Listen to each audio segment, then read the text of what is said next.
Salut à tous, c'est Samuel. On se retrouve aujourd'hui pour une nouvelle vidéo de la marque Pure Arts. Il s'agit de la licence Assassin's Creed, je pense que vous l'avez reconnu, Black Flags, et le personnage est donc forcément Edward. Je suis, au moment où je fais la vidéo, le premier au monde, oui, j'exagère pas, au monde à avoir cette statue dans les mains afin de vous la faire découvrir. Malheureusement, je dis bien malheureusement, parce que nombreux d'entre vous, malheureusement, sont de purs crétins décérébrés qui ne comprennent pas qu'aujourd'hui YouTube est un métier, que les fabricants travaillent avec les youtubeurs, non pas pour faire plaisir, mais simplement pour la promotion de leur marque et la visibilité de leurs produits. Les produits sont envoyés en avant-première aux influenceurs et aux youtubeurs afin de vous montrer à quoi ressemble le produit. C'est pas compliqué à comprendre, il suffit d'aller voir sur ma chaîne le nombre de vues sur les produits Pure Art par rapport au nombre de vues sur leur propre chaîne et vous comprendrez quelle est l'importance pour eux que le produit soit en vidéo sur la chaîne afin de vous rassurer ou pas, parfois, sur la qualité du produit qui va arriver prochainement dans vos mains. Donc, ici, l'avantage des membres soutiens, c'est que, à mon avis, bien 2 mois avant vous qui voyez cette vidéo en public, ils vont avoir l'avantage de pouvoir déguster et découvrir cette magnifique statue. Le public va devoir attendre que la statue arrive dans les entrepôts de Pure Arts en Europe et aux États-Unis avant de voir la vidéo.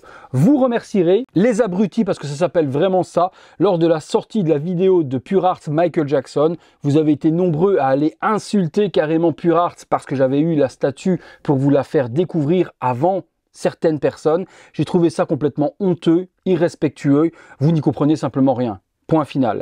Donc voilà. C'était mon petit coup de gueule, il méritait d'être dit parce que Pure Art c'est quand même une société qui est très proche de ses clients, très communautaire et ramasser dans la gueule ce qu'ils ont ramassé, je trouve ça vraiment très pitoyable. Une chance, vous êtes tout de même une minorité à être ce type de personnage. Je remercie tout de même ma communauté bienveillante qui elle a quand même quelque chose dans le ciboulot et comprend aujourd'hui ce qu'il en est des réseaux sociaux, des influenceurs de YouTube en 2022. Fermeture de la parenthèse, petit coup de gueule, on est parti sur la review.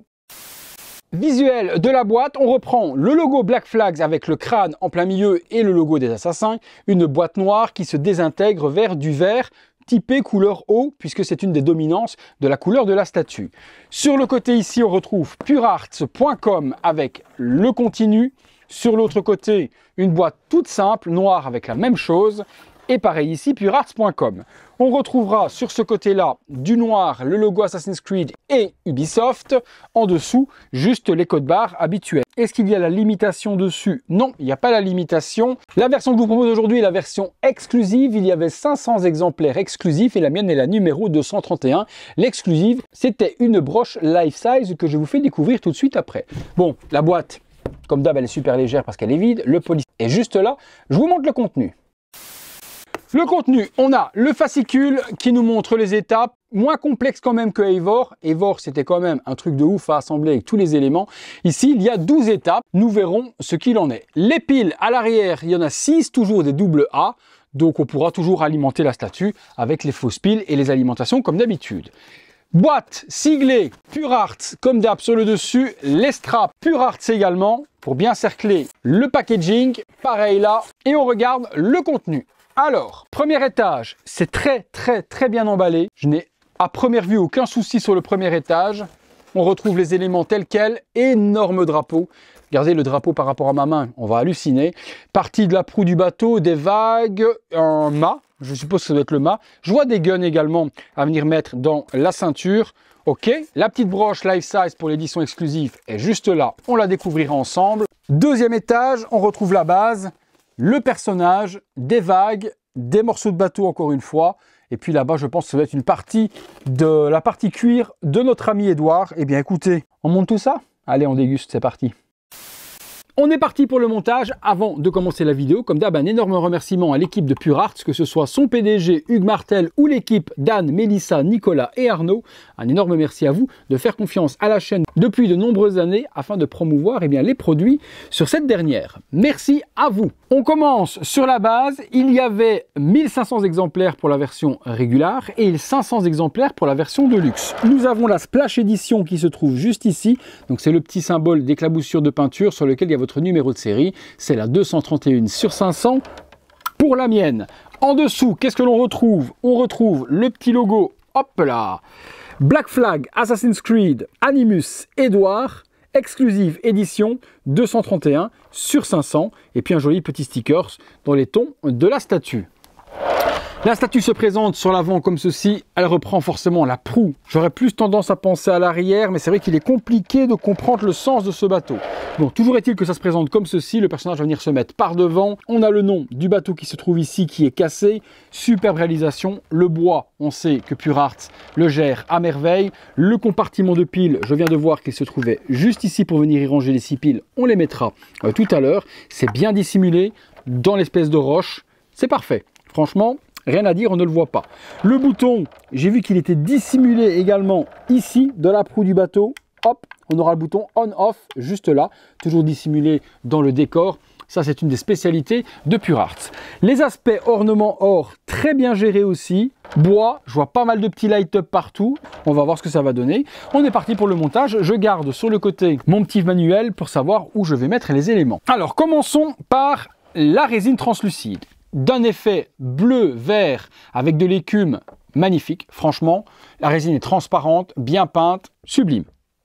Vous savez à quel point moi je suis fan de la résine translucide, donc Pure Arts ne pouvait pas faire mieux pour moi. Alors celle-ci, je la verrais bien venir se mettre ici là-dedans. C'est bien ça.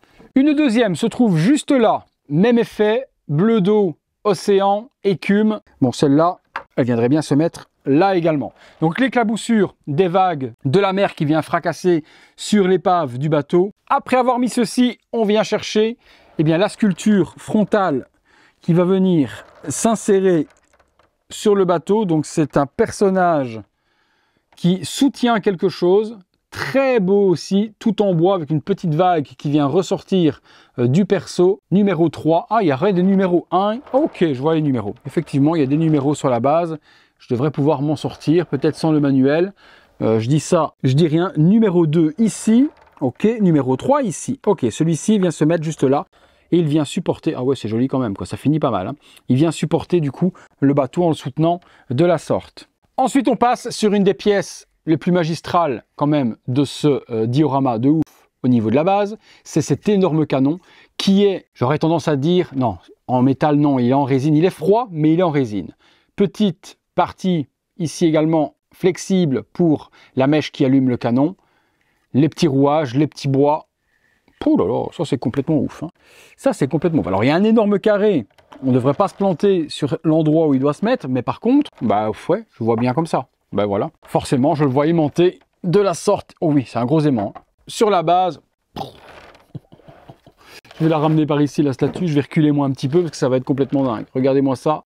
Ah ouais, quand même. Ensuite, on prend Edward. Allez, viens ici, papa. Aucune casse, le packaging a fait son boulot à 200%. C'est voilà, on a eu de la casse dans les précédentes Animus. Ici, rien du tout, donc j'espère que ce sera le cas pour vous.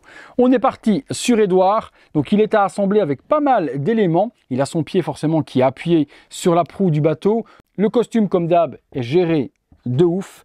Les parties par contre sur lesquelles il y a de la résine translucide sont plein de parties à assembler différentes. Cette fois-ci le personnage n'est pas en résine translucide, peint par-dessus avec de la transparence qui sort du corps. Ça va être des éléments complémentaires. Ça devrait bien s'emboîter, je ne pense pas que l'on va voir les jonctions d'assemblage, mais on va le découvrir ensemble comme d'habitude en toute transparence. Donc costume, bleu ciel, blanc, cuir, plein d'éléments à assembler parce que je vois qu'il lui manque sa cape, il lui manque énormément de choses.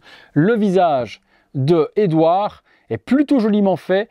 Petit bémol pour moi dans la barbe. Je trouvais que la barbe du prototype, un petit peu comme on avait eu également de nouveau avec Eivor, est un petit peu mieux colorée avec différents tons. Ici, on est plus sur une seule couleur de roue, mais ma foi, c'est quand même du très bon boulot. Le visage, la ressemblance avec le jeu vidéo, comme d'hab, vous me direz vous dans les commentaires ce que vous en pensez. Moi je trouve qu'elle est plutôt pas mal. Les yeux bleus, la petite mèche qui vient par devant, et puis la capuche qui vient épouser son crâne, qui est bien plissé, bien texturé. L'aspect cuir, on voit vraiment les différents aspects des matériaux. Entre le tissu et le cuir, on voit bien les différences de texture. Ça c'est bien géré. Petite ceinture devant. Ouais, il est top. Hein. Il est top de chez top. Hein. Franchement, la pose, elle est charismatique de dingue. Appuyé comme ça, ça fait conquistador. Je kiffe. Alors toi, petit, je suppose que tu vas venir te mettre ici. Et puis le pied va poser là. Ben voilà. Hop, et voilà. pied posé, je suis complètement hors cadre, je vais reculer, on se retrouve tout de suite. Nous revoilà cadrés, une belle taille tout de même, hein. Une belle statue bien haute, peut-être un peu plus que 50 cm de haut tout de même, puis il y a le mât qui va venir se rajouter avec le drapeau. En plus, ça va être pas mal dingue. Une partie supplémentaire avec un autre personnage qui vient soutenir l'arrière du bateau. On va la mettre ici avec de nouveau une vague de résine translucide qui vient éclabousser. Regardez comme c'est beau. Oh là là là là là là. Ouais, franchement, l'eau, c'est magnifique. L'eau est magnifique là. Ah ouais, quand même. Oui, quand même. Oui, à un moment donné, quand c'est quand même, quoi. Faut le dire, quoi. Là, c'est... Ah oui, quand même. Oh là là, il a pose appuyée comme ça. Pas mal fou. Alors, les différents éléments du costume de Édouard. On va les sortir, on va les assembler. Voilà, on a donc les parties, c'est numéroté également, numéro 9, numéro 10, donc on ne devrait pas avoir de difficulté à assembler le tout. Numéro 9, il y a donc la partie... Hop, ici, de la jupette qui se désintègre dans de l'eau Animus, hein, donc qui se désintègre un petit peu comme on a l'habitude de voir avec les autres personnages de la ligne Animus Pure Art. La désintégration se fait bien dans la partie jupette. Alors, hop, jupette ou autre, hein, peu importe le nom que ça porte, vous m'avez compris. Ça vient rentrer bien loin, j'ai l'impression, parce que je vois que ça s'emboîte pas à fond. Alors. Donc la jointure, elle ne se fera pas, puisque forcément c'est un élément de tissu différent. Il faut juste que je comprenne quel endroit ça vient se mettre. Est-ce que ça va encore plus loin que ça? Ah ben non, pas compliqué, c'est moi qui l'insérais mal. Voilà, hop, là c'est plugué. Numéro 10, c'est la jupette de derrière. Hop, elle vient se mettre. Alors, numéro 10. Il faut trouver à chaque fois... Ah, ok. Ok, voilà.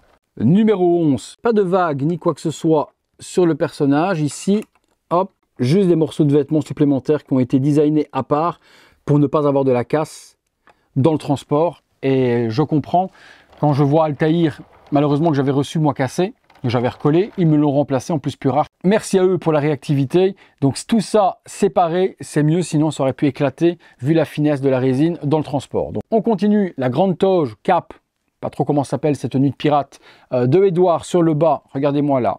Magnificence du costume. Et ensuite, on va lui assembler les mains. Main numéro 1, c'est la main qui va venir se mettre sur le bras droit. On a également une grande vague de désintégration qui est incrustée dans la main.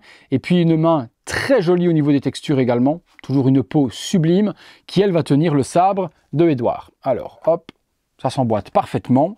Deuxième main, on va être sur la main qui tient une arme, à savoir qu'il y a deux autres armes forcément à ranger dans la ceinture de torse que l'on va lui mettre après.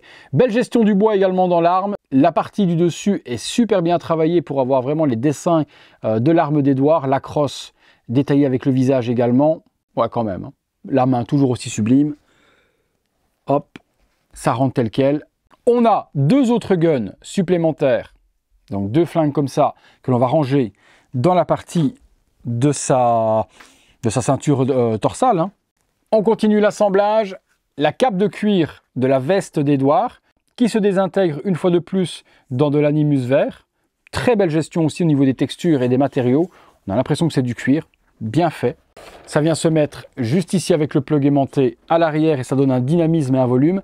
J'ai l'impression que cette cape-là, elle est en PVC. Donc ça, elle est super flexible. Donc ou PU vraiment très léger, ou PVC pour moi. Peut-être au niveau de la forme et du poids, pour pouvoir avoir quelque chose qui tient bien, c'était peut-être plus facile pour eux de la faire en PVC que de la faire en résine, où elle aurait été peut-être trop lourde. Mais l'aspect, en tout cas esthétique, je vois pas la différence par rapport aux autres textures. Et puis en plus c'est à l'arrière, ça me dérange pas. J'ai oublié de vous le montrer, vous avez forcément la lame d'assassin qui s'y trouve. Elle est bien présente, prête à sortir et à buter de l'ennemi. Alors, nous mettrons ensuite l'épée. Petit bémol pour moi, j'aurais vraiment kiffé avoir une épée en métal. Elle est totalement en PVC, elle n'est pas de résine, PVC. Par contre, la garde est hyper bien travaillée. On a les oiseaux, on a l'aigle qui s'envole. La partie protectrice également des doigts lorsqu'on se bat pour ne pas se ramasser un coup d'épée dans les doigts et se les faire couper. Donc ça, c'est bien. Pas bémol, franchement, métal, ça aura apporté un truc absolu. Hop, alors, je la rentre telle quelle, je regarde. Oh oui, quand même. J'ai failli me faire dégoupiller la gueule là. Continuons sur la partie haute de la veste d'Edouard qui va venir justement emboîter la cape. Ça par contre c'est totalement en résine. Cette petite partie là elle est en PVC pour la partie strap sur lesquelles on va venir associer les deux guns qui sont juste là. Mais ça par contre résine totalement. Imitation cuir.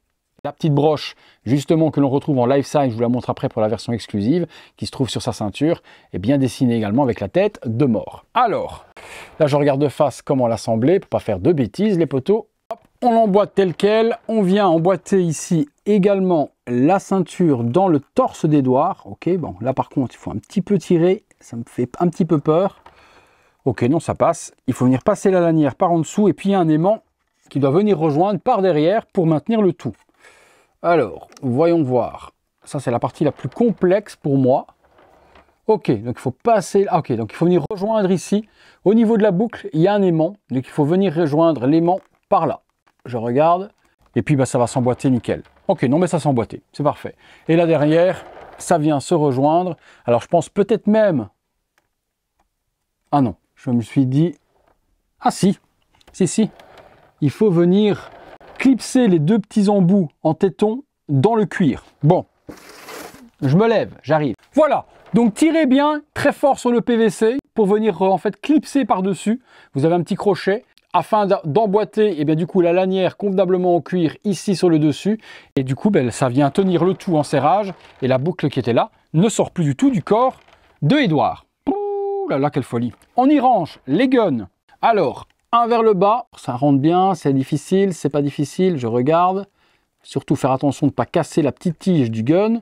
Ok, ça passe. Ok, le premier vers le bas, le deuxième logiquement vers le haut. Ouais, faut juste y aller méticuleusement, faites pas les bourrins, surtout pour pas casser la petite tige du flingue.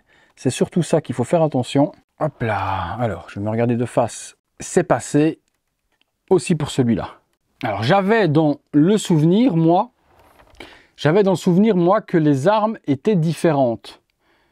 Alors, il a deux têtes de dragon sur chaque et celle-là est différente. Ok, les armes sont bien différentes. Ok, j'ai bien le bon souvenir. Hop là. Ah, c'est beau, ah, c'est beau, ah, c'est beau, c'est beau, c'est beau, c'est beau.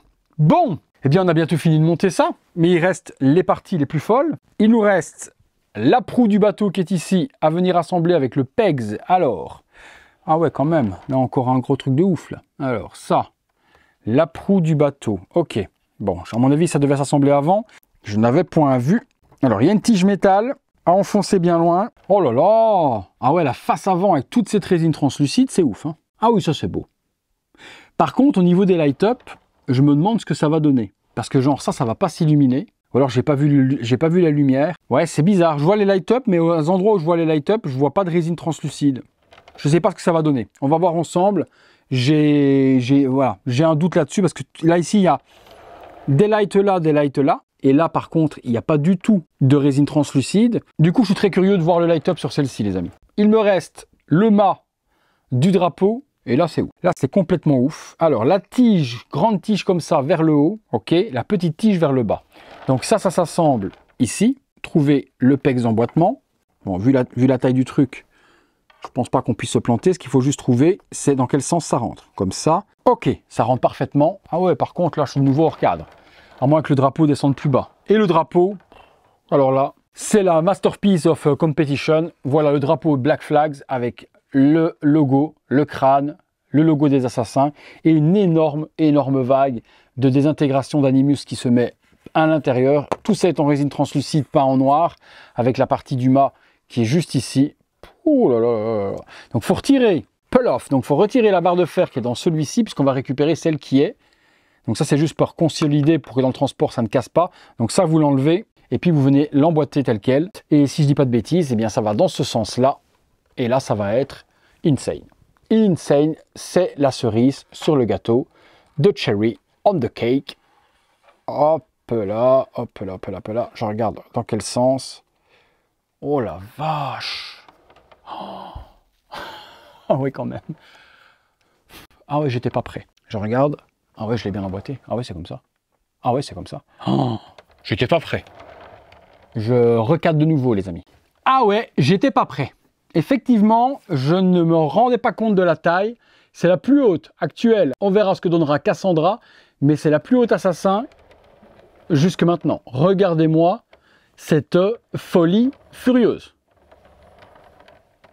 Elle est complètement folle. Bon, il y avait également le certificat d'authenticité que l'on a habituellement chez les amis de PureArts. C'est la petite plaque rouge qui est juste ici. Animus Edouard Conaway, j'ai un doute sur le nom de notre ami. Vous me corrigerez si j'ai dit des bêtises dans les commentaires. Numéro 231 sur 500, exclusive édition. On a le personnage qui est représenté, comme j'en suis en train de vous le montrer, juste ici. Comme ça de ouf, avec le drapeau à l'arrière, sublime, franchement sublime, et le petit stand comme d'habitude pour exposer votre petit certificat. Pour le moment, je vais retirer ça, hop, et je vais la mettre juste là. Version exclusive, il y avait donc, où est-elle? Voilà, il y avait donc ceci, c'est un item life size que l'on peut exposer à côté de la statue de la sorte, ça tient debout, c'est super beau, regardez, on peut le mettre tel quel. Donc c'est la broche taille réelle que l'on retrouve juste ici sur la ceinture, avec en plus un passe-ceinture aussi. Donc broche, elle est full métal, donc elle est totalement en die-cast pour du cosplay, pour de la déco. Moi je la mettrai forcément à côté de ma statue de la sorte parce que ça donne super bien. On regarde ce que donne le light-up. Les piles sont mises, petite frayeur lorsque j'ai mis les piles, j'avais les piles qui étaient complètement à plat, donc quand Amazon vous dit qu'ils vous vendent des piles préchargées, oubliez, c'est de la foutaise, elles ne sont pas chargées du tout. Du coup, j'ai mis ici à l'arrière, hop, les 6 piles rechargées. Bon, j'ai pas attendu 100% de recharge, donc on va voir que dans le light-up, elles sont rechargées à moitié. Le bouton se trouve ici devant, je vous l'ai dit tout à l'heure, dans la proue, juste là, et voyons voir. Ok, parfait, ça s'allume. Ah ouais quand même, ok. Donc c'est différent des light-up des versions précédentes. On a un light-up différent. Ici, on a un light-up, une petite lampe là, une ici et une là-bas, teintée dans le vert, et également plein de light-up dans la proue du bateau juste sur le devant pour illuminer les vagues. Vous voyez le petit spot qui est juste ici, à cet endroit-là, vient illuminer celle-ci par transparence, et ça fait plus des spots de projection à travers la résine pour donner la lumière à travers l'eau. Ouais, c'est plutôt pas mal. Petite déception, pas de light-up dans le drapeau, compréhensible par la finesse de la résine. Il aurait été impossible de passer ni des LED, ni des câbles là-dedans. Donc le light-up se concentre vraiment sur cette partie-là à l'avant et une petite lampe là pour illuminer Edouard. Il y a beaucoup de lampes, on ne voit strictement rien parce qu'il y a plein de spots qui m'illuminent justement pendant les vidéos pour pouvoir avoir une image bien claire et une image de très bonne qualité. Je vais baisser les lumières, on va regarder ce que ça donne dans la pénombre. Voilà, statue éteinte dans la pénombre, et là on est sur une lumière normale. Forcément à la caméra ça va vous sembler super sombre, mais dans la lumière dans laquelle je me trouve là, c'est une lumière que vous pourriez avoir chez vous. Il y a ma lampe plafonnier qui est juste là, j'ai pas les énormes spots, forcément à la caméra elle est réglée pour avoir une qualité d'image par rapport à tous les spots que j'ai. Donc ça peut vous sembler sombre, mais ce sera un light-up et une lumière que vous verrez dans une lumière normale. J'allume, hop, voilà. Donc du coup vous avez, on voit un petit peu mieux, les light-up, ici dans l'intérieur.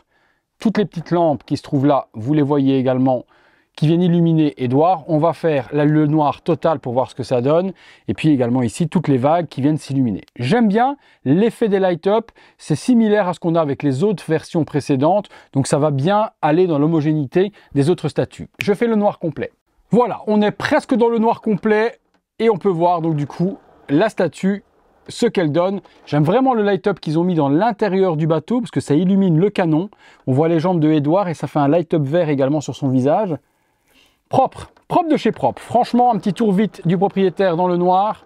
Hop là. Et on rallume le tout. On est parti pour la conclusion. Voilà les amis, on conclura là-dessus. Que dire d'autre que pour moi c'est de nouveau une masterpiece. Les amis de chez PureArts maîtrisent la licence Assassin's Creed sur le bout des doigts. Ils n'ont aucune concurrence à ce niveau-là et personne aujourd'hui n'oserait s'aventurer sur le domaine quand on voit ce qu'eux réalisent. Je vois mal Prime One ou d'autres marques venir s'y mettre parce que les personnages principaux ont déjà été faits. C'est la 5e statue si je dis pas de bêtises. Altaïr, Ezio, Bayek, Eivor et maintenant Edouard suivra Cassandra et ensuite on attend toujours Connor avec un diorama neige. À mon avis ça va être complètement fou aussi. Hâte de voir Cassandra pour pouvoir vous la présenter parce qu'elle est actuellement énormément critiquée sur le visage. J'ai pas eu l'occasion d'aller à la Gamescom pour pouvoir aller admirer justement Cassandra en vrai, mais les personnes qui étaient sur place m'ont dit ne vous fiez pas aux photos, elle est plutôt magnifique. Donc j'ai hâte de la découvrir et de vous la faire découvrir en même temps. Si vous recherchez la version exclusive avec la broche, c'est sur le site de Pure Arts. Je vous mets dans la description de la vidéo le lien partenaire de la chaîne. Si vous la recherchez en Europe sans ceci, vous pouvez encore la trouver chez notre ami Derive Store. Je vous mets également le lien partenaire juste là en dessous. Vous pourrez aller sécuriser un exemplaire. Il doit encore en avoir quelques-uns. Des statues qui sont toujours en dessous de 1000 € si je dis pas de bêtises. Donc pour la ligne et pour le nombre de statues actuelles, ça fait un budget plutôt intéressant. Surtout qu'elles ne sortent pas hyper rapidement. On en a une tous les ans. Peut-être c'est la deuxième cette année-ci, peut-être qu'Evor serait sorti début d'année, mais je te dirais plus Evor l'année dernière. Je dis peut-être des bêtises, mais je dirais une statue par an. C'est le rythme à peu près que entretient Pure Arts actuellement sur les sorties. Rien à dire, pour moi je kiffe le visage, malgré le petit downgrade dans la couleur de la barbe, mais on avait déjà eu le cas sur Evor. La tenue est exceptionnelle, le diorama est complètement fou, les vagues en résine translucide, vous savez à quel point j'aime. Petit bémol, j'aurais bien aimé des light-up là-dedans, mais au niveau de l'ingénierie, c'était impossible, donc je comprends. Non, franchement, elle envoie du steak. La pose est charismatique de dingue, une masterpiece. Je vous le recommande à 2000%. De nouveau, un énorme merci à l'équipe de Pure Arts pour la confiance en la chaîne. J'espère que la vidéo leur plaira. Je fais de mon mieux, comme d'habitude, pour vous donner quelque chose de qualité également à vous, pour que vous puissiez juger avant l'achat, est-ce que j'achète, est-ce que j'achète pas. Je reste toujours transparent sur ce qui est bien et pas bien, pour également que vous n'ayez pas de mauvaises surprises à la réception. C'est depuis 6 ans le fer de lance de cette chaîne, c'est transparence, partenariat ou pas. Et c'est ce que vous aimez justement. Si vous avez justement aimé cette vidéo, lâchez-moi le gros like qui fait plaisir. Abonnez-vous, activez la petite cloche, toutes les notifications afin d'être alerté en temps réel de ce qu'il se passe sur la chaîne. Comme je vous l'ai dit en intro, des vidéos comme ça, on peut les voir 2 à 3 mois avant tout le monde. Et pour les voir avant tout le monde, c'est les membres soutiens, le bouton rejoindre qui se trouve juste là en dessous sur les ordinateurs. Ça vous permet de voir les vidéos en avant-première et également d'aider mon travail. C'est un petit abonnement à partir de 1,99 €. Merci à tous ceux qui jouent le jeu, ça fait plaisir et actuellement vous avez plus de 80 vidéos d'avance. De quoi vous régaler les amis. Merci à vous. Merci à Pure Arts, merci à moi-même de passer tout ce temps et rien que pour vous. Je vous laisse place au visuel 360 degrés de cette statue de dingue. Et nous les amis, on se dit à très bientôt pour une prochaine vidéo comme d'habitude tous les soirs à 19 h 30. Salut à tous et j'oubliais, fuck les haters. À bientôt.